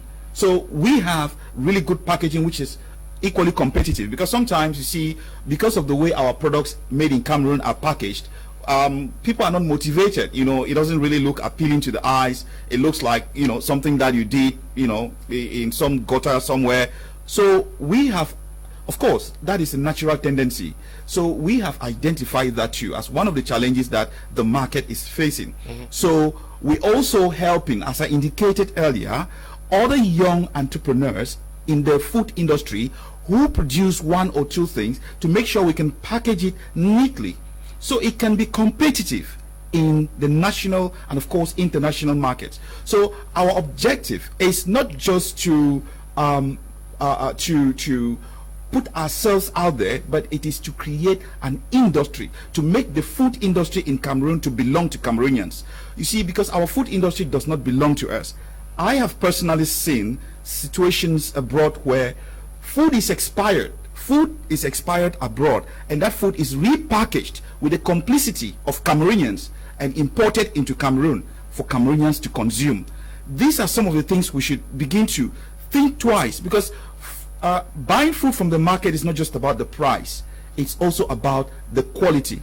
And I want Cameroonians to begin to pay close attention to what they eat, because if you look at public health specialists and they come and talk to you here, probably in subsequent situations we may have to talk about the relationship between our agricultural sector and public health in Cameroon. Because if our doctors, our public health specialists don't begin to talk to us, we may not give it that attention, because people are having lots and lots of health challenges, health conditions and stuff. They will not realize where it's coming from until it becomes a general call for concern. So this is an early stage where we are inviting Cameroonians. What is produced in Cameroon is healthier. What we produce at AfroBrains is organic, and a lot of Cameroonians who cultivate and transform with our local factories also produce organic food which is healthier. So it is for us to team up all those who are cultivating, whether it's yams, whether it's potatoes, whether it's corn, whether it's rice. Talk with AfroBrains. Get to our website. Get to us with all the contacts that you have available, and let us be able to work as a team. No one is competing with another. We are working to actually complement each other, so that we can be able to make the food industry in Cameroon to be worth it. Apostle Ambi Valentin Ngwa, the effort has been to engage young people into agriculture. I raised the issue of lands. You said lands were readily available, though there's many villages that have issues with land, where these Chinese are almost getting all the lands in Cameroon. But above all, do we think that we are talking about incentives here? It was heralded some years ago that a bank was going to be put in place to assist people who would want to engage, venture into agriculture. Such is yet not the case. Is that not also something that the government needs to look into? That's the reason why today a lot of things in the country have been politicized. We have very good opportunities, but when politics creeps into reality, it turns that thing into a shadow. Well, look, for instance, we had a stock exchange that was supposed to be established here in Douala. Do you know the importance of stock exchange in the country? We don't know if at all we understand the importance of stock exchange in the country. The things we are going about building at Jaboma Stadium cannot be compared to a stock exchange. Olembe Stadium cannot be compared to a stock exchange. We are trying to host Can. We should host stock exchange than hosting Can. Because that stock exchange will help us produce more of those stadiums in this country and find more better competitions than what we are pursuing. That's why I said that if at all we do not politicize certain things in this country and we pursue them the way they are supposed to be, it will help us. There is no bank that sponsors. Look, recently, Kimbumi Adesina, president of the African Development Bank, said they are putting in $25 billion into agriculture in Africa, because he, as an agronomist who studied University of Ohio and as an agricultural economist, he said agriculture is the main and the bedrock of Africa, and they are going to put in $25 billion into agriculture this time around, because that is the last hope of Africa. If at all nations have banks that can be able to sponsor the agricultural sector effectively, it's going to help us effectively to also advance. There are also very bad things that happen in this country. Children will write very good projects on agriculture, go under the Minister of Agriculture, submit it. Those people who work there will steal those projects, give it to their family members, and the thing dies like that. Money is allocated because one of the most favorable ministries in this country that does not have a lot of strings and limitations, the Minister of Agriculture. The Minister of Agriculture permits the importation of machines in this country, which most other ministries do not permit. There's a lot of flexibility. You know, when the government does what is good, we appreciate it. There's some level of flexibility under the Minister of Agriculture in this country. I'm sure in that light, the government has been able to give a lot of opportunities. But now, coming back to empowering the young farmers in the country who have very serious challenge. And this issue where we allow price to be determined by whoever is very bad. One of the things that John J. Rawlings did in Ghana that turned the country around was that when Ghana was facing inflation, he came to power, he sent a price control unit system in the market. If this phone is declared by the state to be 2,000 francs and you sell for 2,500 francs, they close down your shop, thereby giving a balance in the price unit. In the Cameroon here, in the private sector, it is a teacher in a school that determines how he pays his teachers. It's wrong. There's supposed to be a barem of what they are paying teachers in the country by the government standards. Price of products in the market are supposed to be determined by the state in order to keep a balance between the population and the consumer, and the seller and the consumer. Then you go somewhere, they are selling a bottle of top for 200, another place selling for 5,000, which means there is a juxtaposition of everything in the country. If at all we give a standard of operation in the country, we're going to help young people into the agricultural sector to succeed. Where are all the loans? Where are all the incentives? Where are all the subventions that were supposed to be given to farmers in this country to help build the agricultural sector? It's not there. It is not there. And if at all I grew up in those, I realized that it was the farmers union that determined the price of cocoa. A kilogram of cocoa was done by the group of farmers. But today you can leave this farmer here for 100 and 1,100 per kilogram, and you go and buy it for 700 francs a kilogram over there. The whole confusion is everywhere. So I think we should go back to the place of giving incentives to farmers and also controlling the price of products in the country. If not, thing is done with that respect, we're just going to be jumping up and down. Okay. Let me take some messages before I get to you, Dr. Nick. Mr. Liu, evening please for the number of the doctors and the apostle. Francis Suli writing from Oyuka. Good evening to you, Francis. This one says, good evening to the panelists on board. Mr. Komi, if Dr. Tata can get to the farmers in Wututu to enlighten them on how to provide market for the farm products, especially tomatoes. This will help them a lot. Can you imagine that a basket of tomatoes is sold at times at 600 francs CFA? Yes, because there's no market. Good evening, Mr. Liu. Your program is very instructive and intuitive. As far as agriculture is concerned, we are living in a fool's paradise in Cameroon. This country is endowed with all the wealth God intended to stock his earth with. We are sitting on a gold mine but are blind to see. How do we explain that our youths are abandoning all these rich resources around us and embarking on dreadful and deadly adventures across the desert and to drown themselves in the Mediterranean Sea? We are discussing this next week. Very disturbing stories coming from Libya and other parts. Others dying, others are used as sex slaves, others are kidnapped, and so many disturbing stories coming from north of Africa. And we ask ourselves why we would abandon this paradise to be suffering out there. He says, Patanto Henry in Bonaberry, please can you put me in contact with your doctors and apostle? Okay, you have their numbers. Good evening, Mr. Liu. My name is Bon Cluvet, and I want to shout out to all agriculturists out there.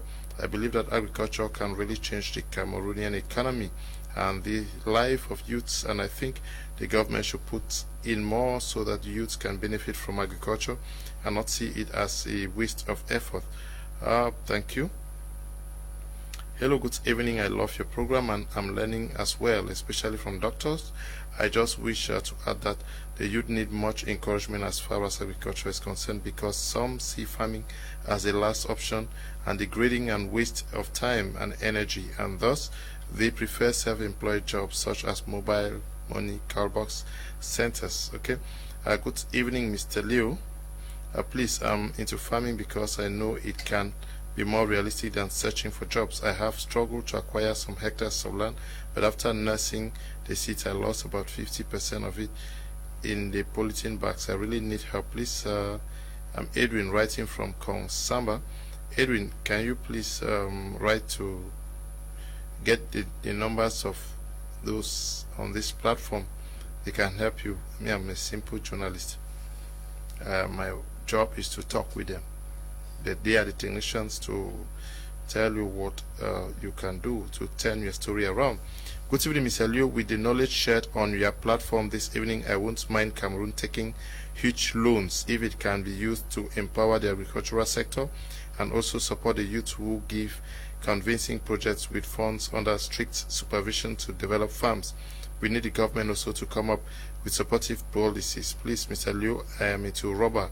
Any hope? Tiku Felix is writing from Boye, Cameroon. Tiku Felix, I'm sure Dr. Tata can tell you whether there is hope or not.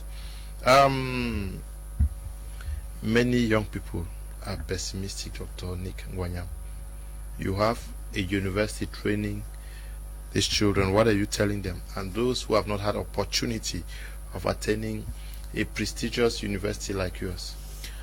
Well, you see, I'm so convinced about agriculture that when I started the Department of Agriculture, we are in our second year now. We started with I think there were 50 students in the first year or something like that, and I intentionally dropped the fee to 200,000 francs just so that they should just come and discover it, you know, some kind of proof of concept or something like that, and because I really want them to succeed. I can understand the negative mind frame in the country, and we all have to try to do the best that we can to help the government to succeed where she has failed. And I would share some experiences with you that are very discouraging. You know, when I was in Bamenda, when we are talking politics, oh, government has put in place PIACI, because there's something called PIACI and this for that. Then I went to that structure when I was in Bamenda to push to get to understand some of the things that were happening, and I've forgotten the numbers now, but the total amount of money that was sent to the PIACI program in the Northwest was this small. And if you look just as the staff that were working there, how much the staff would take away from that little bit at the end of the year, and how much would be left to be given out, it didn't amount to very much. The figures didn't work out. So most of the time it's a lot of hot air. And then I also checked on something at the Fonds National d'Emploi, you know, National Employment Fund. I had some friends there, and they were so kind enough to draw my attention to something because they knew I was training. And this is what they realized. They got me into their office, and then they showed me a pile of applications going from the floor to the ceiling in piles. And these were students who had studied, they had HNDs. We say the children should go and do professional education, fair and good. But when they go to the professional education, it looks like there's a worm in their heads. They all go and they fall in one track. So there was this pile of, you know, that have done banking and finance, banking and finance, banking and finance, banking and finance. And what was the trouble with banking and finance? You see, our Anglophone children study banking and finance. Yet there is something about them. You cannot be studying banking and finance when you don't know how to make money. Are you getting the irony?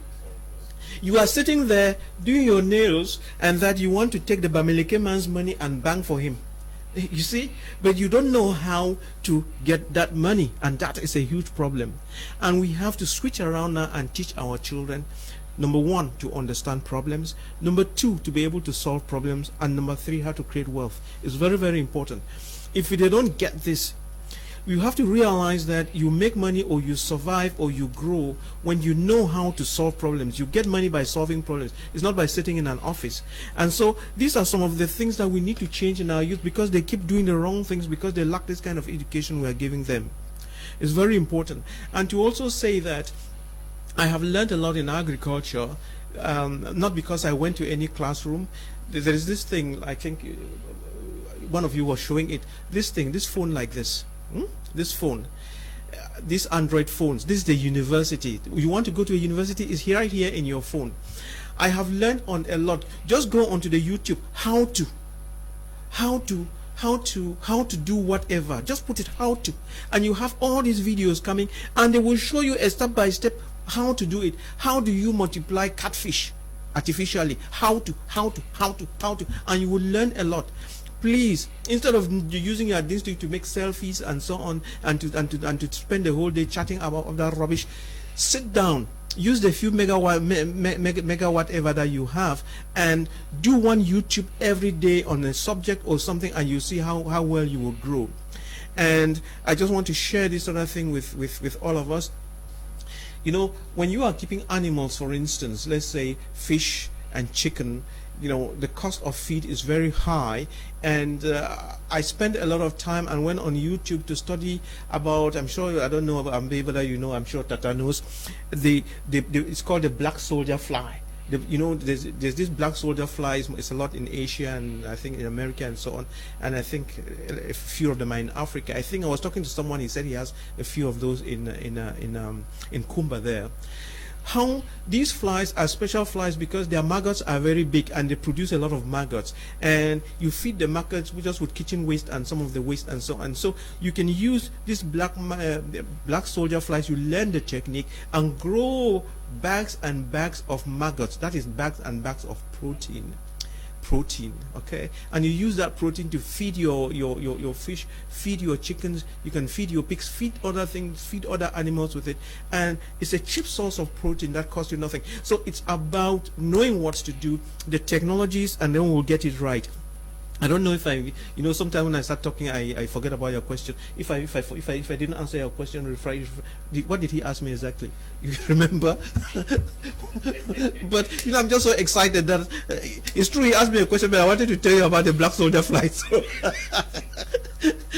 And to say that we have many of these government projects that are put in place by civil servants who don't think the process is through. And so they end up failing because of bad faith, bad strategies, and all of these things. But what I can tell you is that the next Cameroon will not be the same. The next Cameroon will not be the same. Youths have grossly neglected farming. We are saying on this platform that the future is in farming. Is it going to be easy to turn things around to get them interested and fully involved in agriculture? Yes, like I indicated, we can make it easier for them to get involved because we can build small machines. You see, the machines we have around us, some of the machines we have around us, we can be able to actually customize them, optimize them to do a lot more than what they are doing.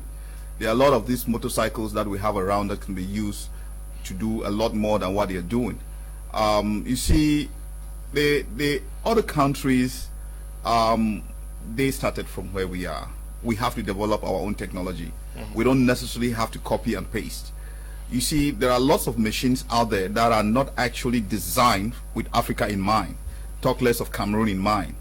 But we can design our own machines and be able to solve our own problems. The farms we have in Cameroon are not all that identical to the farms we have probably in China or in India or in other countries. There are lots of things that are unique to Cameroon and we can be able to build. There are, of course, general components. As I indicated, AfroBrains has the branch that educates and trains young people on machine building and optimization. You can buy a machine and optimize it for our own context. There are certain machines you can get that is designed for one purpose. You can make it to serve multiple purposes. So these are some of the hands-on skills that as the days go by, we'll be inviting young people to teach them how to be. I'm an automation engineer. Just like Dr. Nick said, I read about agriculture. This is common sense. I grew up in the farms. I grew up farming. I mean, I don't have to go for any white man to teach me how to farm. I don't have to go for any white man to teach me how to do anything. These are things I grew up doing. So, well, I could learn about electronic engineering. I could learn about all those things from other white people's experiences, but the farm is where I grew up. That is what is in my blood. So all I need is this extra knowledge that I've acquired and apply to what I already know. So I'm very confident that, as Dr. Nick indicated, the years coming, Cameroon will never be the same again. As long as the youths begin to realize that the future of this country is going to come from the farms, as long as the youths begin to take advantage of some of these opportunities that we are creating. Look, we can only do as much as create the opportunities. We can only do as much as produce the food. We can only do as much as encourage our market, Cameroonians, to consume made in Cameroon. That is what we can do. Okay. But out there, we believe also that Cameroonians are listening to us. Cameroonians know that they need to consume made in Cameroon, and Cameroonian youths know that they need to get engaged for us to have a better Cameroon. Good evening, Mr. Liu. I'm from Munde from Boya. I love this program. It helps us at home know more about our communities. Thank you. Good evening, sir. I like your program, but I'm late. A place where is the speaker school located? How long is the course? The school is located in Douala. Dr. Nick's School of Agriculture is in Douala for now. I'm sure in Bamenda too.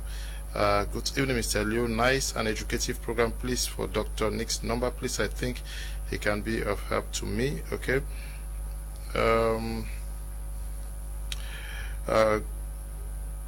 Kindly send to me the contact of Dr. Tata and that of Apostle Ambe. Warm regards. Keep striving. Thank you very much. Good evening to you. Good evening to you all in the studio. Thanks to Doctor. The price control aspect is what we need to drive through, or else making money from farming will always be a problem, especially to those in the grassroots. I'm George, writing from Tico. Good evening to you, Mr. Liu. Your program is always the best. Please let us really encourage agriculture and let the government try to look into it. I'm Bako, writing from Wotutu, the place where tons and tons of tomatoes are produced. Good evening to all of you guys working out there. Good evening, Mr. Liu. Let the government adjust the agricultural prices, especially cocoa, and it will be a long way to help the youth in Cameroon. Paul is writing from Moyuka. Apostle Ambe, Valentine Gwa, where should be the starting point? We want things to change. Dr. Nick says when the government will change, things will change, and that he says things will definitely change. Where should we start? Should we wait till the government changes? No, I don't believe if the government change, things will change. That is their own way of thinking. Cameroon should begin by creating a value chain system. Okay. The value chain system begins with the cultivation, production, processing, and distribution. I'll give an example with the Nollywood industry in Nigeria. The Nollywood industry in Nigeria came up at a time where Bollywood in India and Hollywood in America were the ones on the line making waves. One of the things I realized is that they were very, very smart in their value chain system. The production did not just end at the level of Nigeria. They did serious processing and distribution. And if a country is only at the level of production, we don't process, we don't distribute, it's dangerous. What I've heard us speak most of the times on the platform is the production of raw material and processing them. We have not spoken about the distribution. Is the Cameroonian population able to consume what we are able to produce? Do we have a ready market in Cameroon? Some persons contact me from England and said they want to start producing gravel. that they want to set up a quarry, and I want me to stand as their country manager, and from their production, it's going to be difficult for them to produce, to supply. I mean, the Cameroonian market will be too small to supply what they will produce in per day. So they asked me to look for market in Guinea. I got in contact with the Prime Vice President's son and tried talking with him. He said, yes, production in Guinea in the past when construction was going on was very high, the demand was high. But as at now, things have dropped so badly in such a way that he doesn't see a market of that product in Guinea. Now, the people saw the area of distribution was a limitation. They stopped. They did not come. I think we are discussing more about the production and the processing. We have not talked about the distribution. What are the parameters to be put in place to distribute? If Cameroonians are not buying, the marketing. Can Gabonese buy? Can Congolese buy? Can we sell in Asia? Can we sell in East Africa? Can we create that distribution channel? Yes, of course. It's available. It's already there. That's what I'm talking about, the value chain system. So how do we do? What are the means of transporting these products out of the country? Because transportation is one of the very fundamentals. Cameroon does not have any shipping line. We don't. The ships that come to this country bring things here. We don't have any ship that carries our product out to go and sell. The ships that come from abroad, they bring their goods here and they come here to collect what they want. We have to collect what we have to go and sell outside, even when nobody is demanding it. What's the transportation means in this country? How do we transport our products out? How many countries are in the world who are in need of our products? Because our minds have been built in such a way that it looks like if pork does not come from China and chicken does not come from China, it's not good. We produce chicken here, but we see chicken from China. What is the mystery behind these people selling all the same thing that we can be selling? We have a challenge with our value chain system. And that must be attended to, whether government changes or government does not change. If the government changes with a bad value chain system, it's going to be the same problem. Evening to you all in the program. Mr. Leo, give me the website of Afro Brains. I'm a Songani George, a marine engineer in Douala. You may just have to get to Dr. Tata on WhatsApp and communicate with him. Please just get to Dr. Tata on WhatsApp. Good evening, Mr. Liu. Your program is very interesting. Please, for Dr. Nick and Apostle's number, okay? You can get to them through WhatsApp, okay? I'll take a few messages and we wrap for the night. Good evening to all in the studio. My appreciation for good work. Kabila Luis writing from Bali Nyonga. Good evening, Mr. Leo. We are also failing to educate our farmers that the chemicals used in agriculture have a huge effect on health. Sorry, it's Valentine from Bali on the issue of chemicals. Okay. Hello, panel. I think the solution to the roots types of seeds, farm to market routes, and everything concerning farming success to the farmers is simple. Create marketing boards for the various products. Okay. Good evening to you all in the studio. What an interesting topic, and specialist cooperatives are made to assist and empower farmers, but the processes to get a cooperative legalized or registered had discouraged so many youth. Andrew writing from Bomenda, Amunga from Douala. A farmers cooperative should be reinstated as before, where unanimous prices would be made for our local farmers, e.g. former Santa Cooperative. Okay. Please, when will the head of state change his mind towards us? I don't know. Hello, good evening, sir. I'm Collins from Bomenda. I like the program, but the government needs to improve on the road construction and some policies as auxiliaries to farmers. Good evening to you all in the panel. The question answers yes and no. Agriculture can be a realistic hope for Cameroonians only if we implement modern ways supporting those who are operating in a small scale to expand their production, hence employment of youth, open up units for processing of harvested products, and many more. Without all this, we will continue to move inside the circle. Hansen is writing from Bonaberry. Good evening, Mr. Leo. What is killing Cameroon agriculture the most, and which has equally discouraged many youths from involving in it, is bad route, or better still farm to market route. Above all, poor Policy on Agricultural Sector, Castro, is writing from Chang. We will have to end at this juncture. Dr. Nick, thank you for coming. It's really been a pleasure. I think I'm so excited about this topic, and we'll be coming back to it. Agriculture is the way forward, and just like I was saying, I keep seeing in my crystal ball, when the government changes and in the new season, all these things will be dealt with and will be solved, and Cameroon will leap forward. Thank you. Okay, thank you for coming. Thank you, Mr. Leo. I just got information that my wife has made it to her degree program. Congratulations, my wife, and great success for you. Doctor, thank you. Congratulations, Madam Pastor. Extend my congratulations to her, please. Yes, thank you very much, Brother Leo. It's always been a pleasure to, through your platform, invite Cameroonian youths, which is the target. Whatever we do is for the youths of tomorrow and those of today.